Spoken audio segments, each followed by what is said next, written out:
Professor Hector, por favor, pode falar. Mas eu queria perguntar com relação ao futuro, professor. Como o senhor vê agora a possibilidade, digamos, depois da pandemia?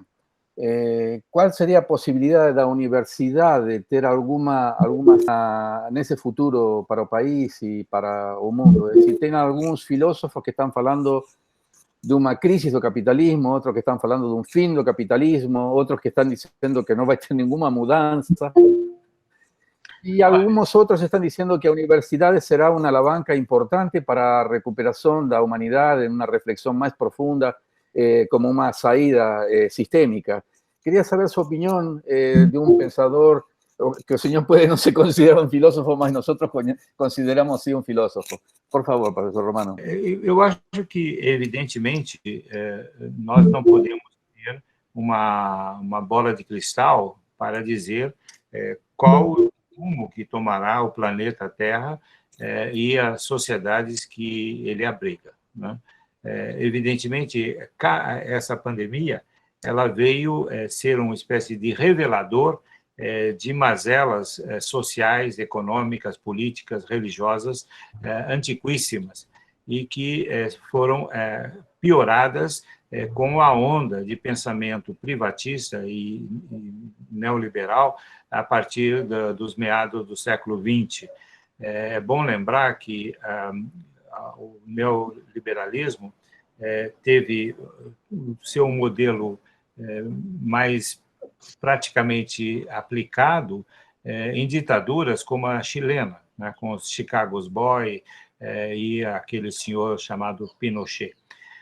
Então, me parece que nós não temos muita condição de inspecionar o passado das sociedades todas reunidas no planeta com todos os problemas que elas trazem.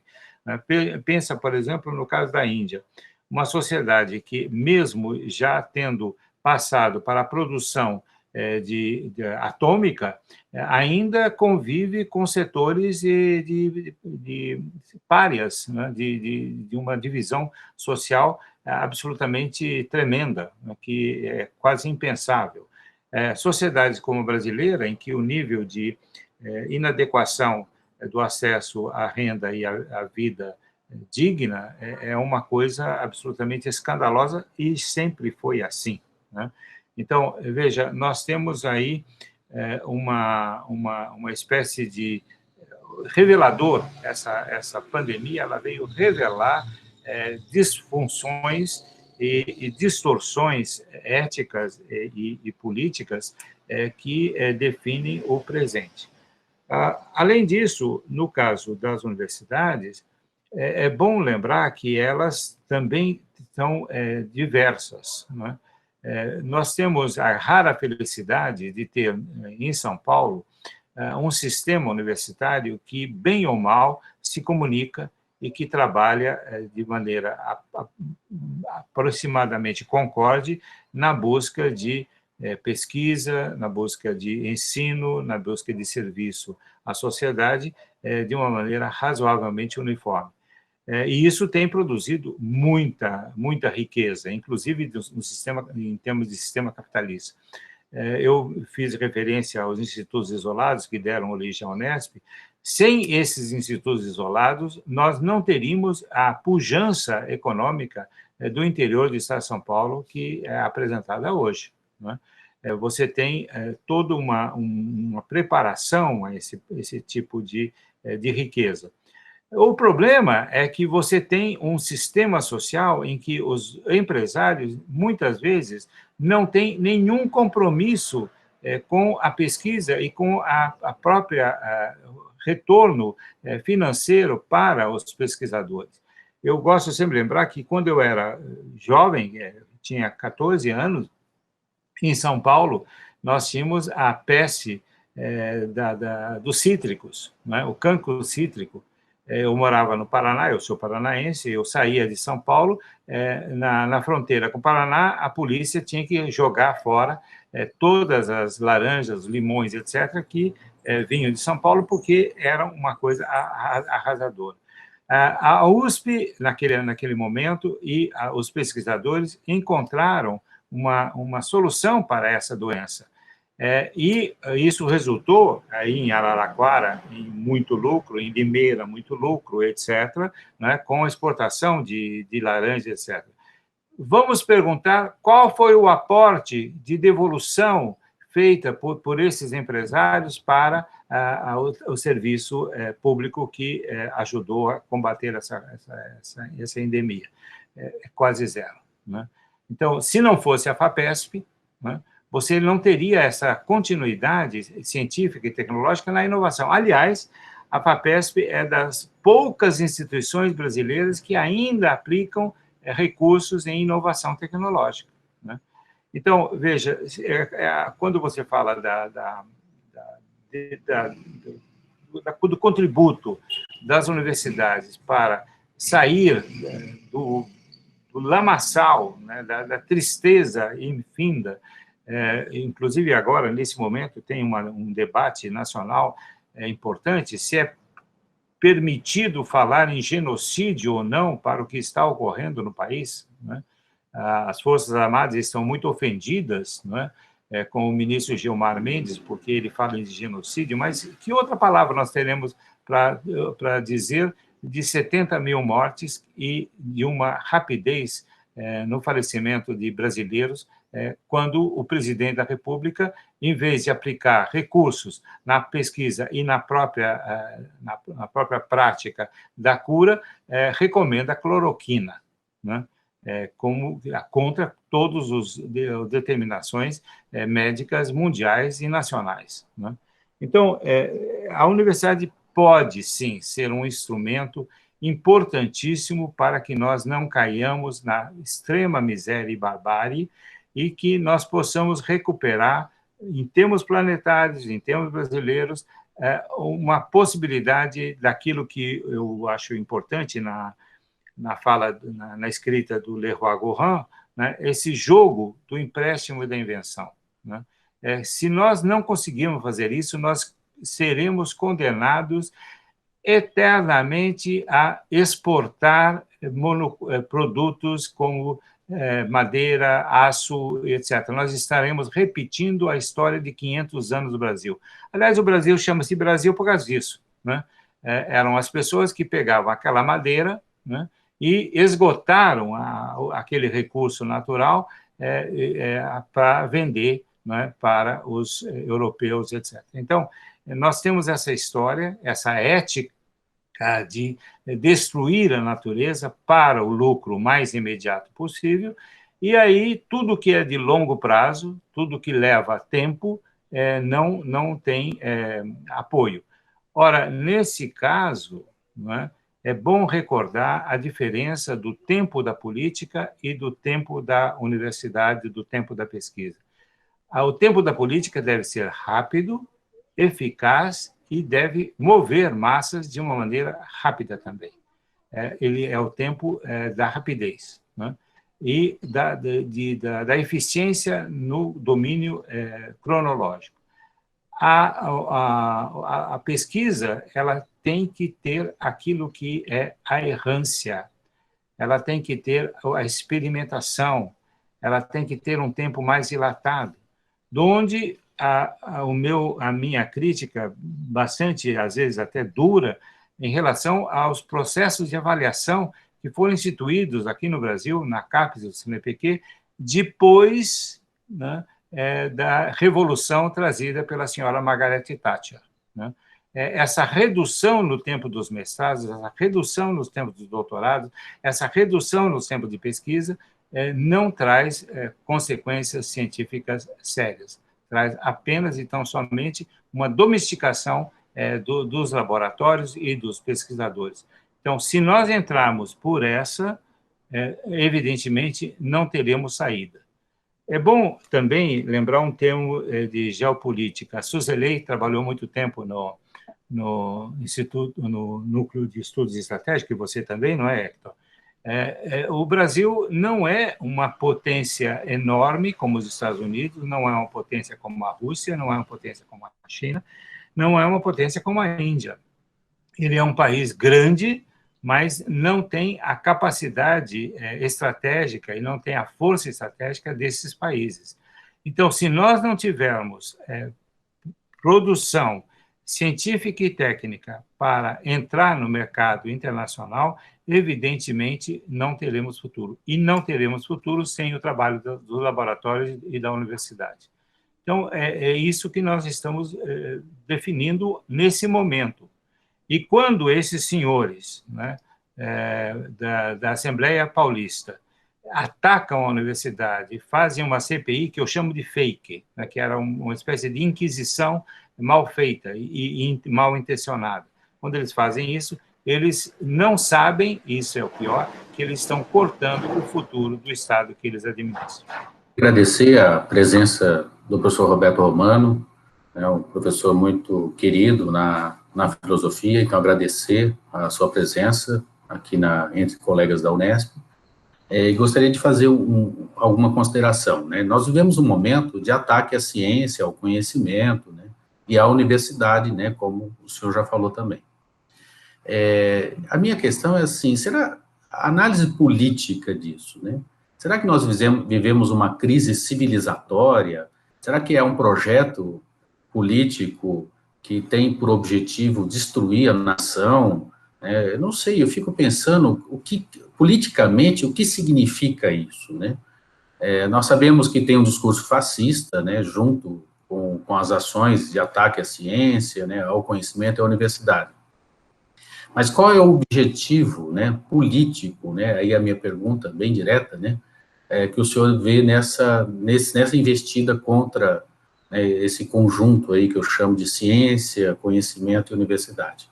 Então, será que vivemos uma crise civilizatória?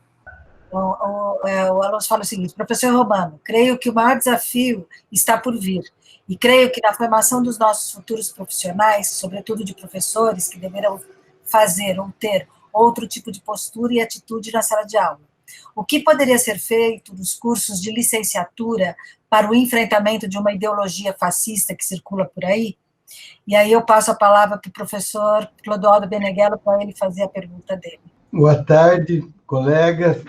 Boa tarde, professor Romano, querido professor. Eu queria fazer uma colocação a partir do título da palestra que foi divulgado, né? A questão da ciência e da ética e da política. Nós estamos vendo a ciência como uma grande tábua da salvação hoje, né? Mas essa ciência, ela também não estaria dentro de um contexto capitalista, de um contexto contraditório, onde 30% só tem acesso às novas tecnologias, à saúde, né? E qual o posicionamento da universidade? Porque eu vejo dentro da universidade os partidos políticos, eu vejo a presença até de movimentos sociais dentro da universidade, mas eu não vejo muito o posicionamento institucional nos projetos político-pedagógicos, no compromisso enquanto instituição pública, né? Então, eu gostaria de ouvir um pouco a sua posição sobre isso. Muito obrigado, hein? Um abraço.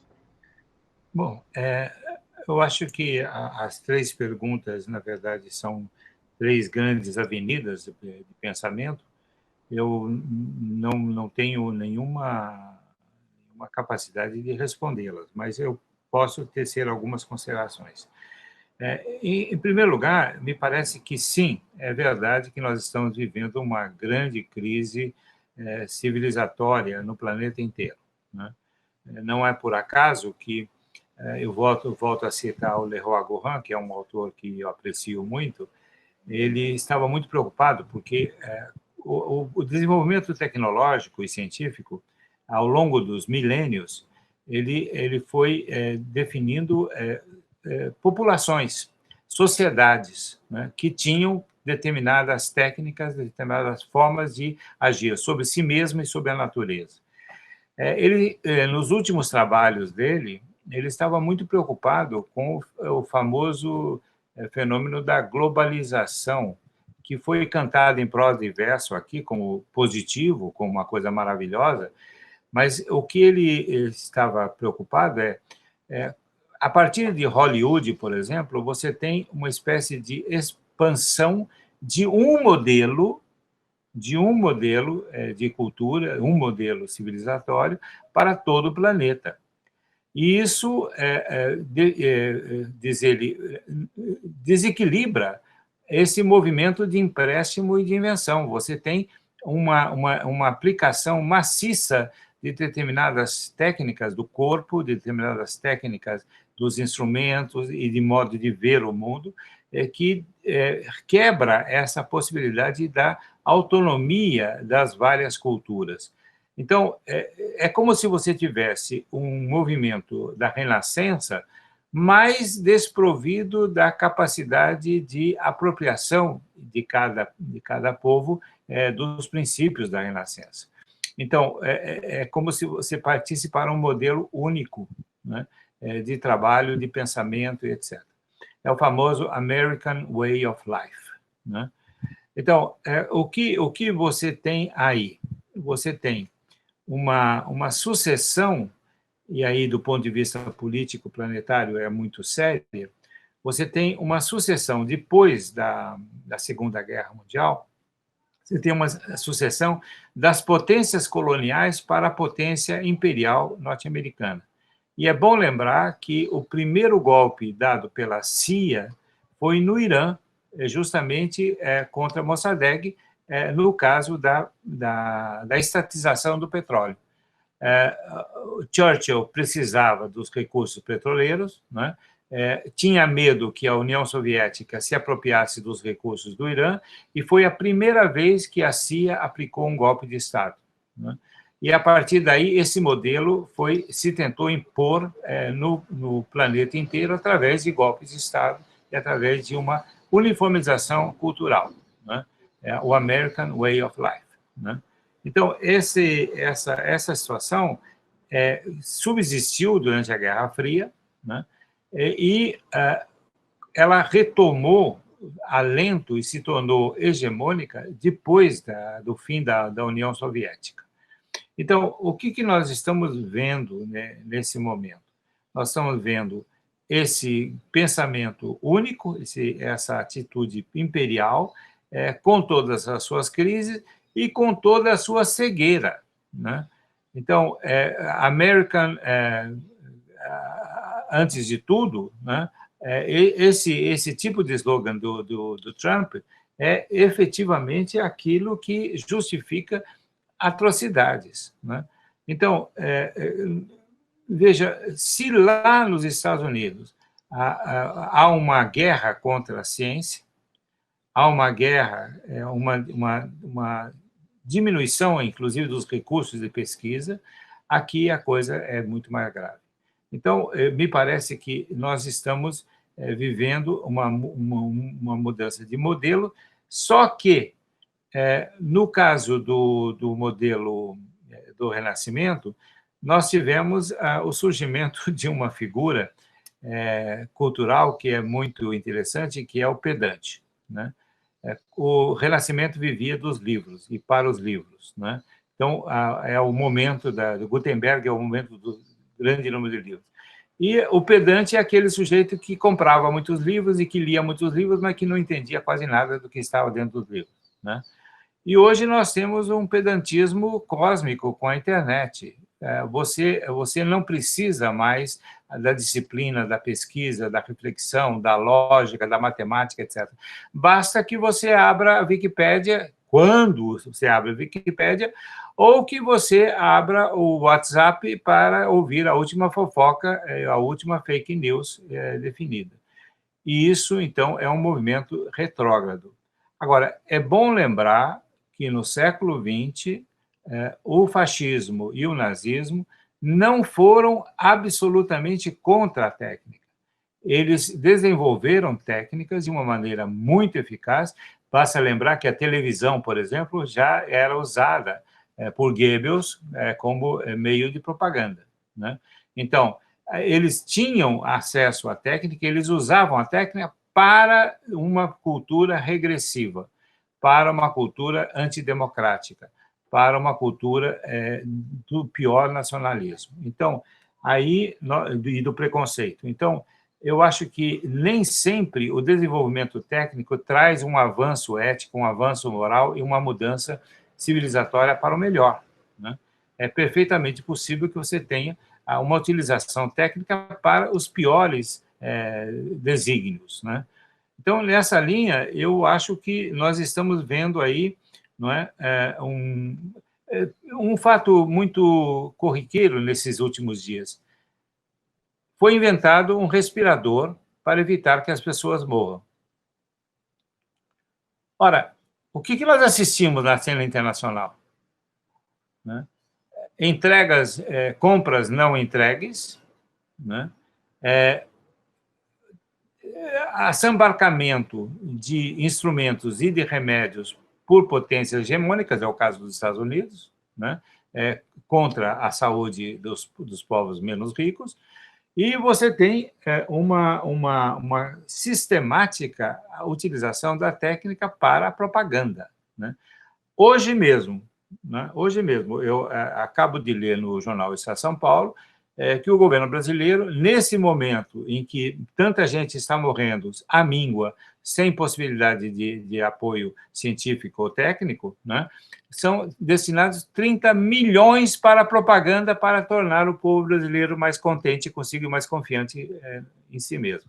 Então, veja, esse é um ponto que me parece grave. Agora, a saída, não sei se nós teremos, em prazo curto, saídas, né? Mas me parece que as universidades seriam uma espécie de bastiões, né, de uma forma de vida que não seria dominada pela técnica e controlada pela ignorância. Quanto à última questão, e essa questão da sala de aula, eu acho que entra muito nisso também, né? Quanto à questão do professor Clodoaldo Meneghello, eu acho que nós temos muito, sim, que discutir sobre o papel das universidades e a função social da universidade. Eu faço uma reflexão que, às vezes, irrita um pouco os meus pares e os seus pares. Eu fiz parte do Conselho Universitário da Unicamp durante um bom tempo. E sempre me atraiu muito, me deixou muito intrigado uma coisa. Quem fez parte do Conselho Universitário sabe o que eu estou falando. Quando começa uma reunião do Conselho Universitário, em cima da mesa do reitor, são depositados muitos projetos, muitos processos para serem discutidos. Aí o reitor pergunta quem tem destaque contra e quem destaque a favor, né? Quem tem interesse em determinados processos levanta e diz, eu tenho interesse por causa disso, disso. Mas coisa de 70% desses processos são aprovados, sem um exame acurado das suas causas, das suas consequências, etc. Então, esse é um primeiro ponto que me parece muito sério. No momento em que você tem que discutir questões essenciais da vida pública, os convênios, por exemplo, com as empresas privadas e públicas, com municípios, com o Estado, com a federação, etc., tudo isso passa, de certo modo, batido pela técnica de encaminhamento da reunião. O outro ponto é que, veja, você reúne representantes de todos os institutos da universidade e qual é o tempo empregado para discutir questões nacionais? Questões da sociedade brasileira. Se os senhores me disserem que na Unesp, no Conselho Universitário, é empregado meia hora para discutir as questões nacionais, eu ficaria edificado e extremamente grato. Mas não acontece isso, né? Então, não que eu queira que o Conselho Universitário se transforme num grande seminário, num grande congresso, mas em que outra ocasião todos os representantes dos institutos têm para discutir um projeto de Brasil, uma situação de Brasil, uma situação social, né? Então, veja, me parece que essa pandemia e essa crise que nós vamos enfrentar essa crise, inclusive, de solvência das universidades públicas, deveria incentivar para que nos conselhos universitários, nas coordenações superiores, nós tivéssemos pautas que sugerissem à base da universidade intervenções eficazes junto aos poderes, junto à sociedade. E isso me parece que está faltando. Obrigado, professor. Inclusive, nos conselhos, nos projetos político-pedagógicos, nas reuniões dos conselhos de curso, né? Uhum. Muito obrigada, professor, é muito bom ouvi-lo, e, assim, a sua fala foi maravilhosa, porque o senhor fez com que nós revisitássemos um pouco a própria história da universidade no contexto mundial e o quanto que isso impacta a universidade brasileira. E aí o senhor traz com muita propriedade a questão que a universidade, durante a própria sua história, ela ficou a serviço do governo, da igreja e muitas vezes do mercado. E aí eu faço a pergunta com a questão da autonomia universitária, que o senhor colocou muito bem. Infelizmente, nós não temos aquilo que nós tanto lutamos, que é a questão da autonomia, porque é muito difícil você ter uma autonomia acadêmica, pedagógica, sendo que muitas vezes a gente não tem autonomia financeira, e, consequentemente, a liberdade, né, de muitas vezes traçarmos o nosso próprio projeto de universidade, e, consequentemente, de contribuição para o contexto sociopolítico e cultural. Então, eu gostaria de saber, da sua opinião, como podemos fazer realmente um resgate, se é que ainda seja possível, num contexto tão complexo como estamos, do lugar da universidade e o resgate desta autonomia. E que aproximação, se o senhor vê com bons olhos a questão da aproximação das universidades com o CRUESP, isto basta ou não, o que nós teríamos que fazer enquanto universidade para que realmente o valor fosse dado a essa autonomia na sua completude. Muito obrigada. Boa tarde a todos. Estão ouvindo? Eu estou. Então, maravilha. Tudo bem? Muito obrigada pela fala. E eu, sendo cidadã dupla de dois governos terríveis, né? Temos de um lado o Trump e do outro lado o Bolsonaro, e a fala da tal da American Way of Life me trouxe para muito perto uma conversa que eu tive ontem mesmo com meu filho, sobre a politização até de hábitos de saúde, que agora estão tidos como esse é republicano, esse é democrata, ou esse é esquerda e esse é direita, né? O meu filho falando sobre o uso de máscaras, né? Ele falou, mãe, tem que tomar cuidado com o uso de máscaras na minha cidade, porque se você usa máscara, você é da esquerda, né? Coisa que meu filho é totalmente apolitizado, né? E eu vejo isso também acontecer, né? Então, é bem isso mesmo, assim, olha, se você for americano de verdade, então você é a favor justamente da invasão dos outros países, então, e você é contra isso, então você é da esquerda, você não presta e tudo mais, você não é americano, enfim. E eu vejo isso acontecer um pouquinho aqui também no Brasil em relação à abertura do comércio. É uma coisa muito louca, assim, onde você quer defender sua saúde, mas você agora tomou uma posição política que é um absurdo, né?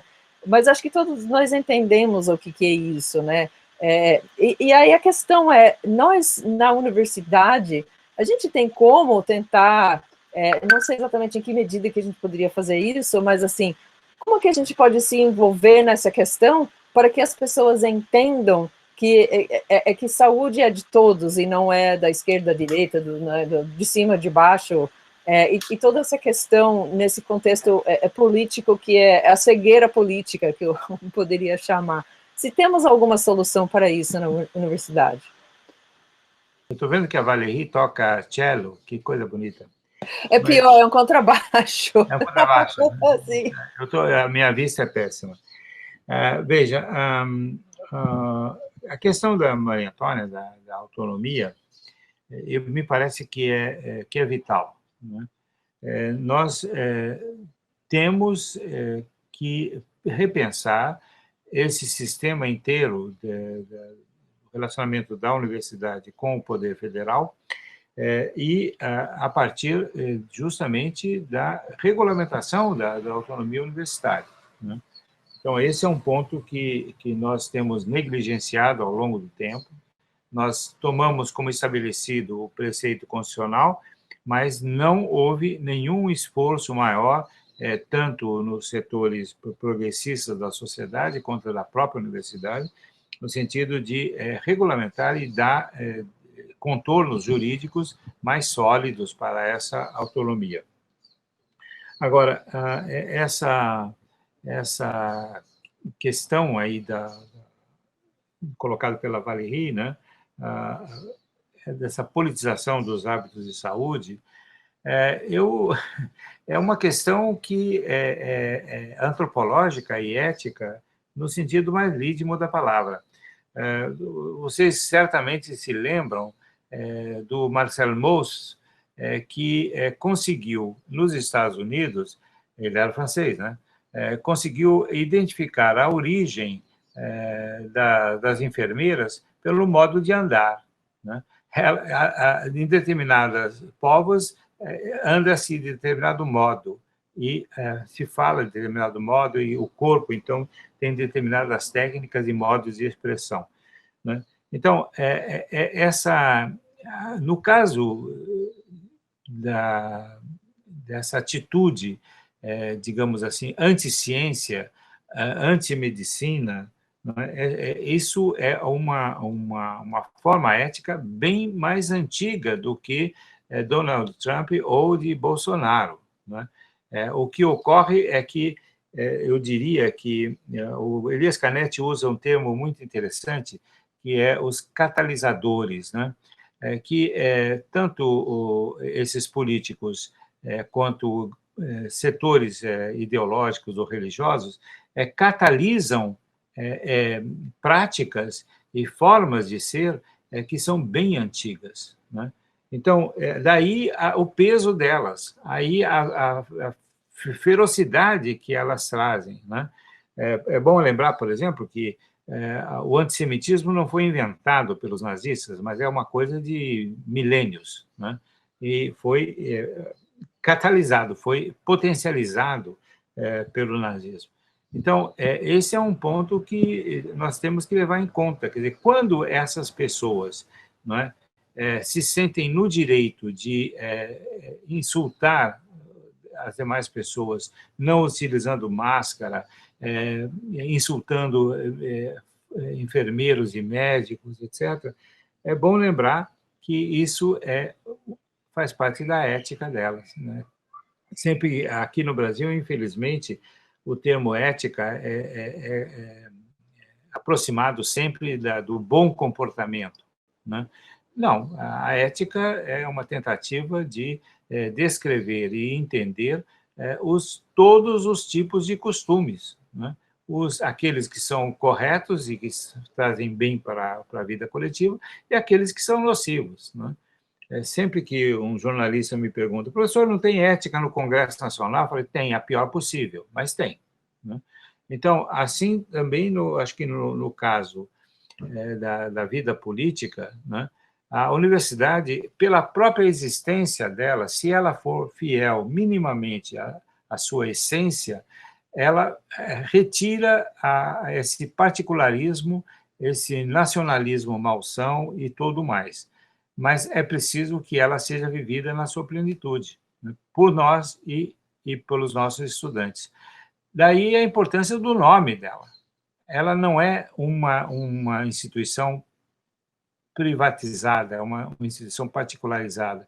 Ela é uma busca do universal, né? Não é a propriedade do universal. Esse é o outro ponto, porque muitas vezes um discurso, seja à esquerda, seja à direita, se imagina proprietário do universal e todos os demais devem seguir e obedecer. Não, na universidade é o lugar da busca do universal. E aí eu acho que é importante uma distinção que cabe à universidade, né, e que muitas vezes tem trazido um problema sério de semântica em relação à própria instituição universitária. Sempre que alguém fala do poder dentro da universidade, eu levanto uma dúvida, né? A universidade não pode ser uma instituição de poder. Ela pode se transformar em instrumento de poder em caso de governos antidemocráticos, de governos autoritários, ditatoriais, mas cabe a ela a autoridade ética e científica. Se ela não tem essa autoridade ética e científica, ela pode ser muito bem aquinhoada pelos governos, mas ela não cumpre a sua missão, né? Eu gosto muito da distinção feita por Hannah Arendt, né, nessa linha, né, da autoridade, né? Quer dizer, ela tem uma frase que me parece muito jocosa, mas muito interessante. Ela diz: se você precisa gritar para alguém sair do seu quarto, você não tem autoridade. É isso que a universidade é. Ela não tem que gritar, ela não tem que fazer comícios, ela tem que procurar o universal e deixar para os partidos, para as igrejas, para a sociedade, para os movimentos, não é, o modo mais adequado de se apropriar desse universal. Mas não podemos confundir as duas coisas. E esse é um ponto que me parece tem sido pouco tratado entre nós. Boa tarde, professor Romano. Ouvindo a sua exposição alguns momentos atrás, o comentário de dos questionamentos dos colegas, quando o senhor falou sobre a Renascença, eu me lembrei do Norberto Bobbio, que em um livro dos anos 50 diz que nós devemos estar atentos que o que prevaleceu da Renascença para cá foi a técnica e não o humanismo. Eu perguntaria ao senhor, o senhor vê espaços para o humanismo no século XXI? Que espaços seriam esses? Eu penso aqui humanismo em humanismo cristão, humanismo socialista, humanismo republicano, não é? Esses diferentes humanismos estariam confinados, né, a viver nas universidades, nas instituições culturais, ou eles têm alguma chance de participar da vida social e em que medida isso seria possível? Muito obrigado. Boa tarde. Professor Romano, é um prazer enorme. Acho que a única coisa que eu consegui ver de positivo nesse tempo de pandemia é que nós podemos nos encontrar, ainda que à distância, interagir minimamente. Então, é um prazer muito grande poder ouvi-lo novamente. E agradeço a Suzeli também pela abertura, e ao Marcelo também. Eu gostaria só de fazer uma pergunta, professor, referente ao momento que nós vivemos na CAPES, e que me parece agora muito afinado com uma possível postura do agora ministro da Educação, que vem do mesmo ambiente, do mesmo lugar do atual presidente da CAPES. Ambos vêm do mesmo núcleo, me parece. Acho que a crítica que o senhor faz, a crítica com muita autonomia e muita legitimidade que o senhor faz a todo o movimento no qual a ciência acaba entrando e se alinhando, com o qual se alinha dentro do contexto pós-Margaret Thatcher, de uma certa reprodutibilidade muito vinculada a demandas do mercado, é absolutamente lúcida e importante para todos nós. Também toda a observação que o senhor faz com relação às universidades e como elas vêm se comportando, os conselhos universitários vêm se comportando nos últimos anos, talvez nas últimas décadas, em relação à ausência, omissão ou não sobre projetos que importam para o país, para a nação e para a humanidade. Por outro lado, nós estamos vendo um movimento que me parece temerário em relação aos investimentos e reconhecimento também de talvez alguns avanços, talvez não, eu considero que houve avanços, sim, importantes, na ampliação de áreas, fundação de pós-graduações pelo país, revigoramento de universidades nos últimos anos. E há uma portaria que constitui a portaria 07 de 2020, publicada 3 semanas atrás, no Diário Oficial da União, que constitui uma comissão para estudar o redesenho das áreas que nós temos hoje na CAPES. E várias coordenações externaram uma preocupação muito grande sobre isso. E também a SBPC, nesse sábado agora, o último, 4 ex-presidentes da SBPC falaram, na presença também do atual presidente, o Benedito Aguiar, né, o professor Benedito Aguiar. Eu gostaria de saber como o senhor vê esse movimento todo. Esse movimento atual do governo, por um lado, em contraposição a uma política como se anotou na SBPC os presidentes anteriores, inclusive até o presidente anterior constituído pelo próprio Bolsonaro, pelo próprio presidente Bolsonaro, uma política que era uma política de Estado brasileira. Como que o senhor vê essa questão com a qual, naturalmente, as universidades estão absolutamente ligadas, não é? Muito obrigado. Aí as perguntas são, digamos, muito ricas e, mais uma vez, eu diria que eu não tenho nenhuma pretensão de respondê-las, mas apenas tecer algumas considerações. Quanto à questão do professor Paulo Henrique, que é muito instigante, eu diria que nós temos, sim, indicadores de humanismo presentes, sobretudo, no setor mais pobre da população. Quer um exemplo que, para mim, é absolutamente fantástico, é a favela de Paraisópolis, em São Paulo. Você tem um sistema antropológico, você tem um sistema sociológico, você tem um sistema político, administrativo, produzido no interior da favela com a ajuda de intelectuais, de estudiosos, mas, sobretudo, levado pelos habitantes de lá, por lideranças de lá, né? Com base em conhecimentos, né? E não apenas em ideologia ou etc., que definiu toda uma capacidade de união para enfrentar o coronavírus, né? É uma coisa espantosa. Você tem aluguel de ambulância, você tem um sistema de vice-chefias que vão pelas ruelas, checando cada casebre, cada casa, né? Você tem, então, uma resistência que não é apenas de ordem biológica, que é de ordem espiritual, né? A vida tem valor em Paraisópolis, né?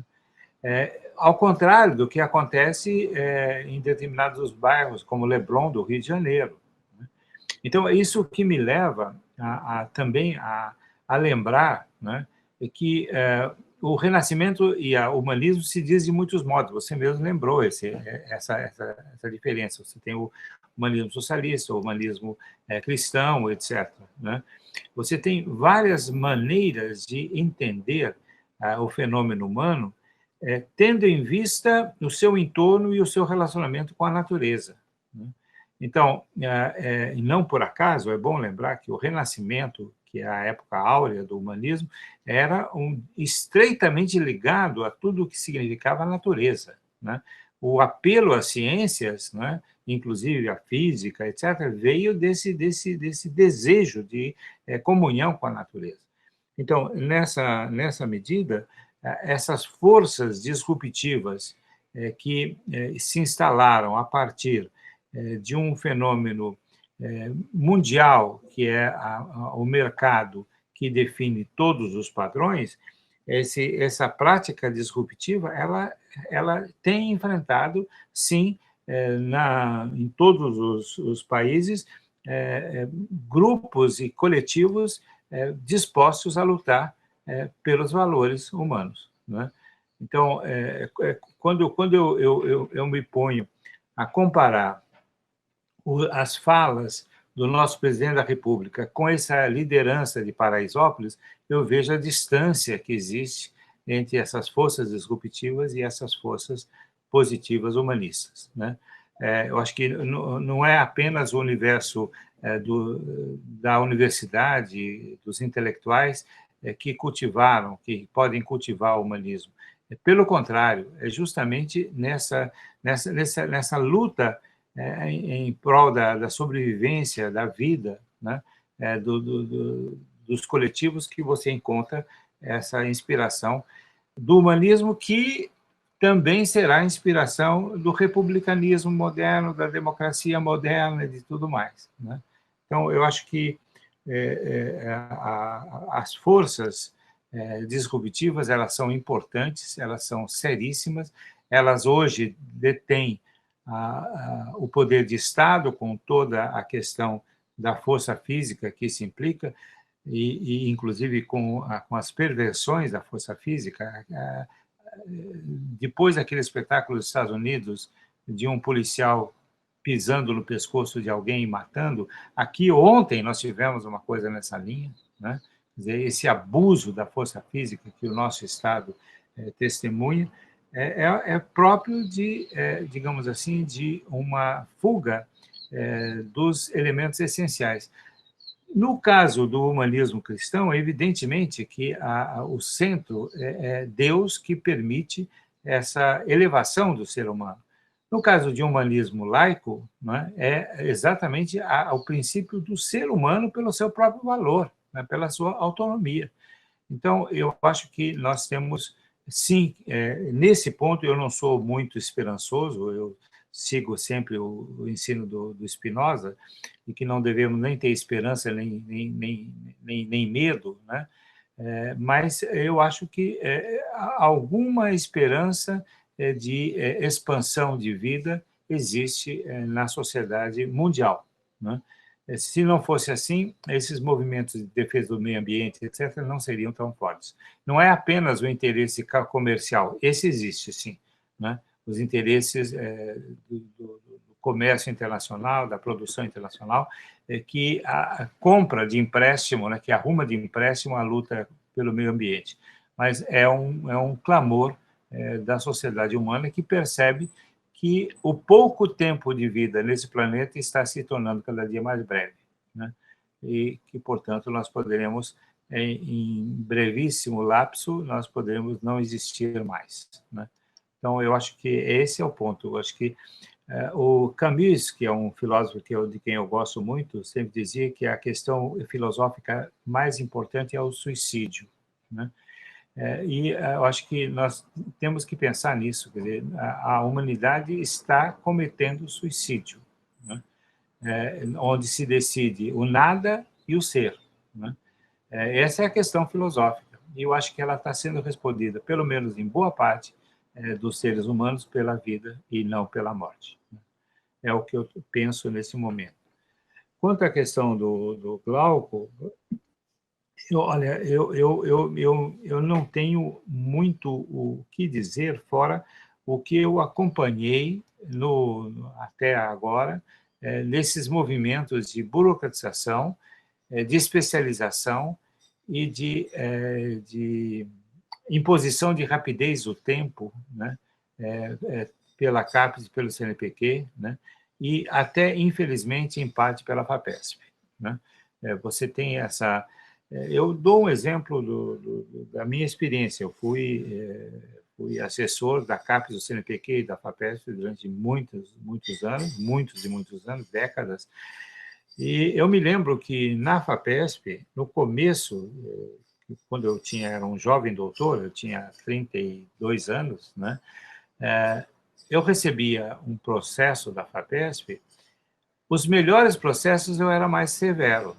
Eu escrevia 30, 40 páginas criticando aquele projeto, apresentando alternativas e apresentando bibliografia. Muitas vezes eu cheguei a levar para a FAPESP exemplares de livros meus, tirando o nome do proprietário, para que o orientador passasse para os estudantes, né?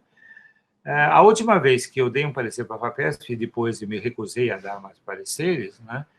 Se você fizesse a mínima crítica ao projeto, a pessoa era desqualificada, né? Então, veja, é um modo muito estranho de fazer ciência, né? O que é fundamental, no meu entender, no processo científico, é o direito sagrado de errar, né? De tentar todas as vias, de experimentar, de questionar as hipóteses, de questionar os modelos, as metodologias, né? E isso leva tempo, né? Não é por acaso que o Hobbes, no Leviatã, né, diz que as ciências são um poder muito fraco, muito fraco, né? Porque o quê? O governante quer ver o resultado, ele quer ver a ponte, ele não quer saber da matemática, da engenharia, do tempo levado para chegar até a ponte, porque se ele faz a ponte, ele vai ter o aplauso popular, se ele não fizer a ponte, ele não vai ter o aplauso popular. E essa realidade, infelizmente, o Hobbes pegou de uma maneira absolutamente fantástica, é isso mesmo, né? Então, esse direito de errar, né, é essencial para a vida científica, né? Ora, na CAPES, no CNPq e na FAPESP, infelizmente, eu acho que é a instituição mais respeitável dessas três, né? Ainda é e vai ser durante muito tempo, mas ainda você entrou nessa lógica, né, da negação do direito do erro, né? Você entrou nessa correria pelo resultado, né? Pense, por exemplo, numa pandemia como essa que nós estamos vivendo, né? Quem consegue o melhor resultado não é aquele que sai correndo no laboratório, é aquele que passou por vários estágios, por várias experiências, por várias hipóteses. Isso levou tempo, né? Agora está sendo mais rápido porque é o final de processos de pesquisa que estão sendo coordenados.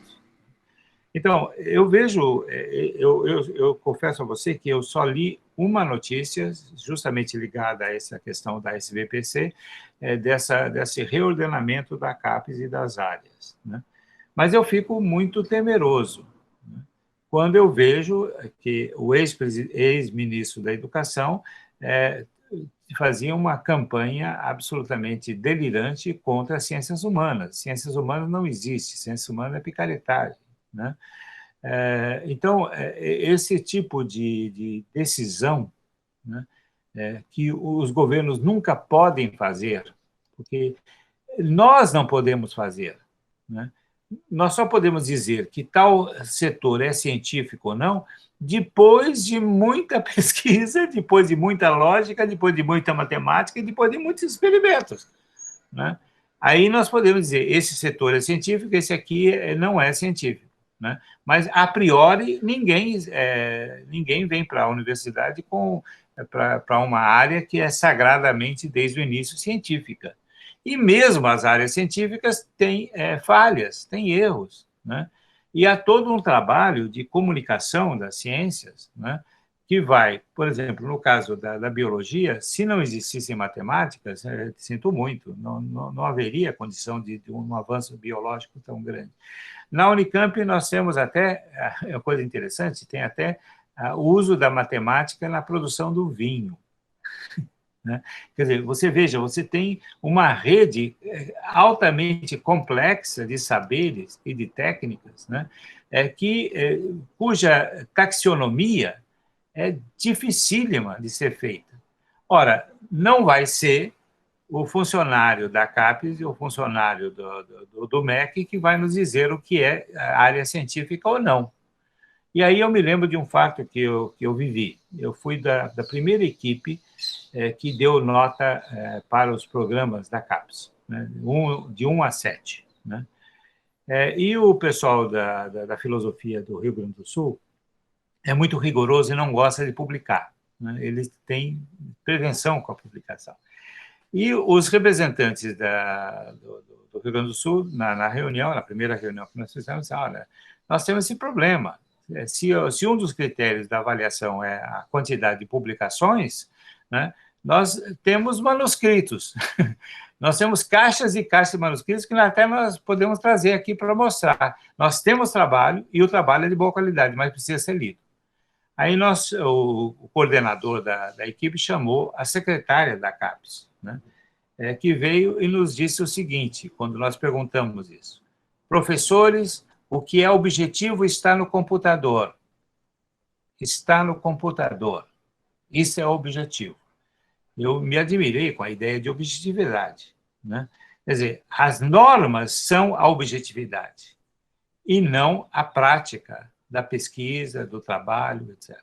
Ora, se isso já existia no passado, imagino como que vai ser no futuro próximo, né? O que é científico? É aquilo que se adequa aos ideais elevados de ciência, ao paradigma de Olavo de Carvalho? É isso que é científico? Porque no mesmo momento em que a CAPES é cortada, em que as ciências humanas são ditas não ciências, etc., o presidente da República condecora com a medalha do mérito o senhor Olavo de Carvalho. Então, veja, é um sistema inteiro que está posto no sentido de combater não apenas o saber das ciências humanas, mas o saber universitário na sua totalidade, né? E eu tenho muito medo disso. Eu vou me informar melhor sobre esses movimentos, né? Infelizmente, na época de pandemia, você fica meio sem muita iniciativa, mas eu vou me informar melhor. Mas me parece que coisa muito boa não deve vir por aí. No, en realidad, ahora me suscitó otro cuestionamiento. Que aí a Suscelé colocou que a palestra se deveria chamar O Direito Sagrado do Erro, ou de errar, né? E o que estava dizendo o Glauco é justamente o que aconteceu foi um certo recolhimento da CAPES, onde as comissões já não representam a comunidade científica, porque en realidad as comissões eram a representação da comunidade científica nos critérios para a condução. Agora já perdeu o caráter deliberante essas comissões. E isso é coerente com a ideia de baixar normativas para a ciência. Es decir, ciencias humanas é pérdida de tempo, pérdida de dinheiro, etcétera, etcétera. Mas isso também tem um reflexo nas comissões de avaliação docente dentro das universidades, onde assumem aquele critério da CAPES, basicamente quantitativo, para julgar tanto as pós-graduações quanto a atividade de cada um de nós. E é uma avaliação basicamente quantitativa, porque não se discute o conteúdo, o impacto. E aí me leva a outra questão, quando você falou de Paraisópolis, certo? Do humanismo, digamos, da sociedade que está em torno da universidade, e a universidade se mantém como um bastião praticamente impermeável a essa sociedade, né? Quando você diz se precisa um tempo para discutir o país, a sociedade, o mundo, o futuro, que nós não temos na universidade, mas também não temos o contato com essa sociedade. Quando tem algum representante da comunidade, é alguém que mandou o prefeito para estar aí, é uma presença meramente formal, em algumas comissões e nada mais. Mas tem algumas experiências, como por exemplo a Universidade Federal do Sul de Bahia, que abriu instancias de deliberação das comunidades dentro da universidade. Se a extensão significa procurar na sociedade a pergunta que guiará a pesquisa científica, como eu posso saber qual é a pergunta da sociedade se eu me mantenho fechado a ela, né? Então, eu queria escutar tua reflexão sobre isso, sobre a possibilidade de reunir os saberes dessa sociedade, desse humanismo, e os problemas técnicos, científicos, estéticos e éticos dessa sociedade para infectá-los na universidade e orientar a universidade nesse sentido, né? Muito obrigado, professor Ramon, a verdade que foi maravilhoso. Obrigado. Olha, eu só, para terminar, eu diria o seguinte: nós caminhamos numa lógica quase inexorável da especialização, né? E a especialização desprovida do conhecimento universal, né? da totalização dos saberes, né? E isso nos leva a produzir verdadeiros idioletos dentro da universidade. Cada um fala uma língua, cada um tem determinados termos técnicos, etc., E o grau de capacidade de cada indivíduo que pertence a um desses idioletos é justamente quanto mais complicado ele for e mais hermético para os demais, né? Isso eu falo com tranquilidade, porque você sabe bem que a filosofia é mestra nisso, né? Um estudante de filosofia adora, numa reunião com sociologia e história e tal, falar de ontológico, ôntico e outras coisas mais, né, para assustar e mostrar autoridade e conhecimento. Então, eu acho que essa superespecialização é alguma coisa que deveria ser repensada, né? Não para cairmos na generalização, etc., mas justamente para que os saberes produzidos regional e parcialmente fossem cada vez mais universalizados, né? Tudo que é feito na química, por exemplo, tem um profundo interesse social, é de interesse imediato para os sociólogos, para os antropólogos, né? Basta pensar só a questão dos rios, basta pensar a questão da terra, né? Então, eu acho que nós temos que chegar a esse ponto. Eu só temo o seguinte, que nós não tenhamos coragem de enfrentar esse deserto que está diante de nós. É preciso que nós tenhamos essa coragem de enfrentar esse deserto e, com certeza, nós chegaremos do outro lado. Agora, os custos serão tremendos, né? O Glauco falou da questão do Estado, da ciência como questão de Estado. É bom lembrar, assim, que a CAPES e o CNPq tiveram como inspiração pensadores que, nos anos 50 e 60, estavam ordenando o novo Estado brasileiro, né? E que criaram o CNPq, etc., o ITA e outras coisas mais, né? Então, era solidária uma ideia de um projeto de nação e de país. Depois do golpe de 64, esse projeto de nação ruiu. Então, é todo esse trabalho que tem que ser feito novamente. Eu agradeço, Hector, e agradeço aos colegas a paciência de ouvir um velhinho, né? Mas, para mim, é sempre muito grato estar com o pessoal que trabalha na Unesp. Eu trabalhei na Unesp pouco tempo, trabalhei em Marília, trabalhei em Araraquara, foi um período delicioso de vida em Araraquara, e eu gostaria de desejar a vocês o maior sucesso na luta contra essas trevas que estão cercando a universidade no dia de hoje. Boa tarde para vocês. E muito obrigado, Suzelei, pela sua sempre e sempre gentileza e amabilidade. Imagina, professor, só falei aqui, tentei ser o mais verdadeira possível. Muito obrigada, professor Romano, foi maravilhosa a sua palestra. Embora tenha sido hackeada, acho que a gente conseguiu mostrar que isso também faz parte, né, desse jogo. E muito obrigada mesmo. Olha, que bom ouvir velhinhos. É muito bom. Se a gente tivesse tivesse mais paciência em ouvir velhinhos da universidade, talvez as trevas não fossem tão escuras como elas estão se apresentando, né? Então, muito obrigada novamente, professor Romano, foi excelente. Obrigado, colegas, pela participação. Eu quero lembrar que esse fórum de reflexão permanente sobre a Unesp continua com outras palestras. A próxima já está marcada para o dia 21 de julho, às 15 horas também, sob o título de Projetos da Diretoria de Cultura Unicamp, intensificando presenças culturais negras e indígenas, com o professor Venceslau Machado de Oliveira Júnior, também da Unicamp. Então, um colega do professor Romano. Maravilhoso, professor. Muito obrigada mesmo.